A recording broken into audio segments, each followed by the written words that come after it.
अस्सलाम वालेकुम दोस्तों, अपनी नेक्स्ट वीडियो के साथ आपको वेलकम करता हूं अपने इस चैनल में। उम्मीद है सब खैरियत से होंगी। काफी अहम अपडेट है जो आप लोगों के साथ मैं शेयर करूंगा, जो कि यूरोपियन नेशनलिटी होल्डर स्टूडेंट्स की इंग्लैंड में तालीम के बारे में है। इस पे कुछ दोस्तों के, कुछ फैमिलीज के कमेंट आए हैं कि अगर कोई यूरोपियन नेशनलिटी होल्डर बच्चा है और उसके वालिदैन उसकी तालीम जो है वो इंग्लैंड में दिलवाना चाहते हैं, तो क्या उसको वहां पे फीस में कोई बेनिफिट्स मिलते हैं?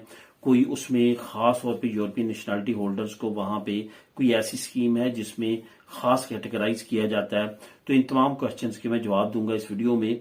दोस्तों, जैसे कि आप जानते हैं कि ब्रेक्सिट हो चुका है। ब्रेक्सिट के बाद यूके जो है वो यूरोपीय यूनियन से अलहदा हो चुका है। जब यूरोपीय यूनियन का मेंबर था यूके, तो उस वक्त ये सिचुएशन सेम इसी तरह थी जिस तरह अभी आप स्पेन से फ्रांस चले जाएं या जर्मनी चले जाएं, इटली चले जाएं, कहीं भी चले जाएं, वहां पे जाके आपने इंदराज करवाना है यूरोप के अंदर अंदर, और वहीं पे आप रहना शुरू कर दें तो आपको तमाम वो बेनिफिट्स मिलना शुरू हो जाएंगे जो कि वहां के लोकल लोगों को मिल रहे हैं। तो सेम लाइक इसी तरह ब्रेक्सिट से पहले यूके भी था। यूके में जाके आप यूरोपियन पासपोर्ट पे जाके काम कर सकते थे, रह सकते थे। इसी तरह आपके बच्चों को वो तमाम बेनिफिट्स मिलते थे जो वहां के ब्रिटिश नेशनल बच्चों को मिलते थे, यानी कि यूनिवर्सिटी की फीस ना होने के बराबर, कॉलेजेस की फीस ना होने के बराबर, और स्कूलों की फीस भी ना होने के बराबर। लेकिन अब सिचुएशन यकसर तब्दील हो चुकी है। अब क्या है, क्योंकि ब्रेक्सिट हो चुका है, यूके यूरोपीय यूनियन का नो एनी मोर मेंबर है। अब उसका दोबारा से आने का इरादा तो बन रहा है, लेकिन अभी तक वो वापस नहीं आया। अब दोबारा से उसको एक पोचीदा प्रोसीजर जो है वो अबूर करना होगा, जो उसको अबूर करने के बाद जो है वो दोबारा यूरोपीय यूनियन का मेंबर बन सकेगा। लेकिन उस वक्त तक जो है बिल्कुल भी कोई भी यूरोपियन स्टूडेंट को किसी तरह की भी यूके में राहत नहीं मिल रही, सवाए उन स्कीमों में जो एलिजिबल करते हैं, जैसे एरएसएम स्कीम जो ऑलरेडी साइन कर चुका है यूके यूरोपीय यूनियन के साथ। आने वाले वक्त में यूथ मोबिलिटी प्रोग्राम जो साइन होने की तवक्को है करीब इन महीनों में। तो इन बेनिफिट्स के अंदर जो लोग आएंगे, जो स्टूडेंट्स आएंगे, वो तो बेनिफिट उठाएंगे, जो कि आपको पता है 18 साल से ऊपर और 30 या 35 साल तक के दरमियान जो नौजवान हैं वो फायदा उठा सकेंगे।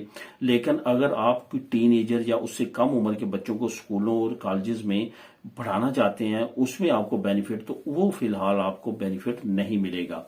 अब यहाँ पे सिचुएशन इस वजह से भी इस वक्त स्टूडेंट्स के लिए भी खास साजगार नहीं है, क्योंकि वहां पे फीसें जो हैं वो ऑलरेडी काफी ज्यादा हाईएस्ट लेवल पर जा चुकी हैं। तो इस वजह से अगर आप यूरोप में रहते हुए भी उन फीसों को पाउंड में वहां पे जमा करवाएंगे, तो यूरोपीय मालिक के कंपेयर यूके की फीसेस काफी ज्यादा हाई हैं। इतनी ज्यादा आसानी के साथ आप अपने बच्चों को वहां पे नहीं पढ़ा सकेंगे। अब यहाँ पे जो बहुत सारे वालिदैन हैं वो ये चाहते हैं कि हम अपने बच्चों को इंग्लिश कंट्री में पढ़ाएं, इंग्लिश एजुकेशन में पढ़ाएं। तो उसके लिए जो ऑप्शन बचता है वो बचता है आयरलैंड। तो आयरलैंड में भी आप जाके अपने बच्चों को पढ़ा सकते हैं। उसका बड़ा बेनिफिट आपको ये मिलेगा कि वो क्योंकि यूरोपीय यूनियन में है, वहां पे आप पे वो फीस लागू नहीं होगी जो इंटरनेशनल स्टूडेंट्स पे फीस लागू होती है। लेकिन इंग्लैंड में इस सिचुएशन ये है कि जैसा कि आप इंडिया से, पाकिस्तान से या दुनिया के किसी भी और मुल्क से कोई इंटरनेशनल स्टूडेंट यूके में आता है, जो वो फीस पे करता है, यूरोपियन लोग जो हैं, जो यहाँ के बच्चे हैं, जो नेशनल हैं, उनके लिए भी वही फीस होगी। वही फीस उसी कैटेगरी में उनको पे करना होगी, क्योंकि वो एज ए इंटरनेशनल स्टूडेंट्स ही वहां पे अब ट्रीट किए जाएंगे, क्योंकि अब यूके जो है वो अब जो है वो यूरोपीय यूनियन का मेंबर कंट्री नहीं रहा। इस वजह से तमाम यूरोपीय मालिक पे वो रूल और रेगुलेशन लागू होंगे स्टूडेंट्स पे, जो कि इंटरनेशनल स्टूडेंट्स पे लागू होते हैं। तो इसी वजह से उनको फीस जो है उसमें कोई भी कमी नहीं मिलेगी। जहां तक बात है 18 साल से 30 या 35 साल तक के बच्चों के दरमियान जो नौजवान हैं उनकी फीस कितनी होगी, तो वो जो प्रोग्राम के तहत जाएंगे, अगर फॉर एग्जांपल एरसम प्रोग्राम के तहत जाते हैं, तो उसमें उनको जो है वो खास राहत मिलेगी। इसी तरह से अगर यूथ मोबिलिटी प्रोग्राम अब साइन हो जाता है यूरोपीय यूनियन और इंग्लैंड के दरमियान, तो उस लिहाज से उनको वहां पे फीस देना पड़ेगी। तो ओवरऑल अगर बात करें, आपको यही मैं कहूंगा कि आप अगर अपने बच्चों को यूके में पढ़ाना चाहते हैं, तो आपको वही फीस देना पड़ेगी जो एक स्टूडेंट पाकिस्तान से आ रहा है या दूसरी कंट्री से आ रहा है एज ए इंटरनेशनल स्टूडेंट। इस वजह से इस वक्त जो है वो यूरोपियन नेशनल बच्चों को कोई खास रायत यूके में कॉलेजेस में यूनिवर्सिटीज में नहीं मिल रही। तो उस लिहाज से आपने अपना प्लान करना है अपने बच्चों को यूके में पढ़ाने के लिए।